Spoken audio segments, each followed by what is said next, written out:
கோவை சின்னிம்பாளையம் பகுதியில் இருக்கும் இந்தியன் வங்கி கிளையில் பணம் மாற்ற வரிசையில் நின்றவர்கள் மீது கார் மோதிய விபத்தில் 3 பேர் படுகாயமடைந்திருக்கிறார்கள். இது பற்றி நம்முடைய செய்தியாளர் சுரேஷ் தரும் கூடுதல் தகவல்களை கேட்கலாம். சுரேஷ், இந்த விபத்து எப்படி நேர்ந்தது? விபத்தில் காயமடைந்தவர்களுடைய நிலை தற்போது எப்படி இருக்கிறது?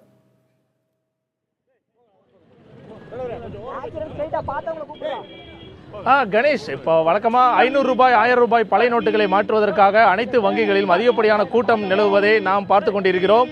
அதே போன்றுதான் இன்று மதியம் மாலை ஒரு 3 மணி அளவில் இங்கே இருக்கக்கூடிய சின்னியம்பாளையம் கிளை இந்தியன் வங்கியில் அதிகப்படியான மக்கள் பணத்தை மாற்றுவதற்காகவும் டெபாசிட் செய்வதற்கும் அதிகப்படியாக கூடியிருக்கிறார்கள். அப்போதுதான் ஒரு கோர விபத்து நடந்திருக்கிறது. அதாவது பீளமேடிலிருந்து திருப்பூர் நோக்கி வந்த ஒரு கார் இங்கே இருக்கக்கூடிய மற்றொரு கார் மீது மோதியதில் அந்த மோதிய கார் கூட்டத்துக்கு நடுவில் புகுந்திருக்கிறது. இதில் 2 குழந்தைகள், ஒரு கர்ப்பிணி பெண் உட்பட 10க்கும் மேற்பட்டோர் காயமடைந்திருக்கிறார்கள். இந்த வெள்ளை கார் தான் பீளமேடு பகுதியிலிருந்து திருப்பூர் நோக்கி வந்து கொண்டிருக்கிறது. இந்த கார் மற்றொரு கார் மீது மோதியிருக்கிறது. அந்த மோதப்பட்ட கார் கூட்டத்தின் நடுவே புகுந்திருக்கிறது. இதனால் தான் இந்த கோர விபத்து நடந்திருக்கிறது. தற்பொழுது அந்த கோர நிகழ்வுகள் எப்படி நடந்திருக்கிறது என்பதை இங்கே சிதறி கிடக்கும் அந்த கண்ணாடிகள் மற்றும் உதிரி பாகங்களை உங்களுக்கு காட்டக்கூடும் என்று நம்புகிறோம். அந்த எவ்வளவு வேகத்தில் அந்த கார் வந்திருக்கிறது என்பதை இங்கே சிந்தி கிடக்கும் அந்த கண்ணாடி துகள்களும் அந்த காரின் உதிரி பாகங்களுமே நமக்கு காட்டுகின்றன.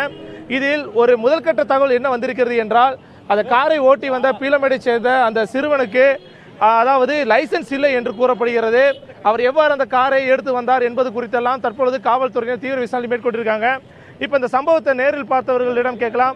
சார், எத்தனை மணிக்கு நீங்கள் வந்தீங்க? எப்படி நடந்தது சம்பவம்? ஒரு 3 மணிக்கு நடந்துங்க சார்.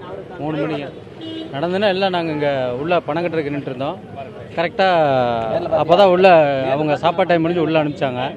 இப்போ கரெக்டாக அங்கேருந்து வந்த வண்டி ஸ்பீடு இதாகி முடியாமல் அந்த டிவைடரில் போய் இதாகி நேராக அடித்து இங்கே நின்று காரில் அடித்து உள்ள 2 குழந்தையும் ஒரு அம்மா ப்ரெக்னெண்ட்டாக இருந்தாங்க, அவங்களுக்கு அடி ஒரு 10-15 வண்டி ஆளுங்க எல்லாமே. இப்போ அடிபட்டவங்களாம் எங்கே இருக்காங்க? முதல் கட்டமாக ஆம்புலன்ஸ் உடனே வந்துச்சா? அவங்களே உடனே வந்துட்டாங்க. இப்போ கேஜிஎம் ஆஸ்பத்திரிக்கு கூட்டிகிட்டு போயிருக்கிறாங்க, பக்கத்தில் இருக்கிறாங்க. கணேஷ், நீங்களே கேட்டிருப்பீங்க. முதல் கட்டமாக இங்கே அடிபட்டவர்கள் அருகில் இருக்கக்கூடிய ஒரு தனியார் மருத்துவமனைக்கு முதற்கட்ட சிகிச்சைக்கு அழைத்து சென்றிருக்காங்க. இது 3 பேர் ரொம்ப சீரியஸாக இருக்கிறதா சொல்லப்படுகிறது. மேலும் காயமடைந்த அனைவருக்கும் தற்பொழுது சிகிச்சை அளிக்கப்பட்டு வருவதாக கூறப்படுகிறது. கணேஷ், சுரேஷ், அங்கே வங்கி சேவைகள் தொடர்ந்து நடைபெற்று வருகிறதா? போலீசார் அங்கே எந்த மாதிரியான ஏற்பாடுகளை தற்போது செய்திருக்கிறார்கள், அதெல்லாம் சொல்லுங்க.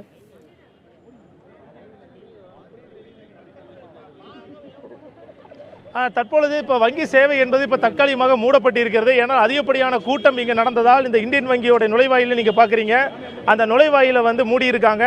ஏனென்றால் இங்கே ஒரு விபத்து நடந்திருக்கிறதுனால வங்கியில் இருக்கக்கூடிய பணத்திற்கு பாதிப்பு ஏற்படலாம் என்ற ஒரு காரணத்துக்காகவும் முதல் கட்டமாக பாதுகாப்பிற்காகவும் அவர்கள் வங்கி நுழைவாயிலை தற்பொழுது மூடியிருக்காங்க. ஆனால் இங்கே இப்பொழுது போக்குவரத்தை சீர் செய்யும் நடவடிக்கையில் தான் காவல்துறை ஈடுபட்டு வராங்க.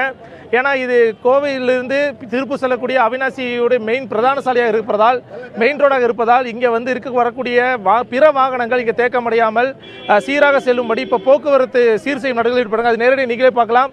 தற்போது காவல்துறையை வருகின்ற வாகனங்கள் எல்லாம் இந்த விபத்து நடந்த பகுதியிலிருந்து நின்று பின்னாடி டிராஃபிக் ஆகாமல் இருக்கிறதுக்காக உடனுக்குடன் அனுப்பிட்டு வராங்க. அந்த பணிகளில் ஈடுபட்டு வராங்க. இந்த விபத்து காரணமாக சின்னியம்பாளையம் இந்தியன் வங்கியில் இருக்கக்கூடிய அந்த சேவை என்பது தற்காலிகமாக நிறுத்தப்பட்டிருக்கிறது. கணேஷ்.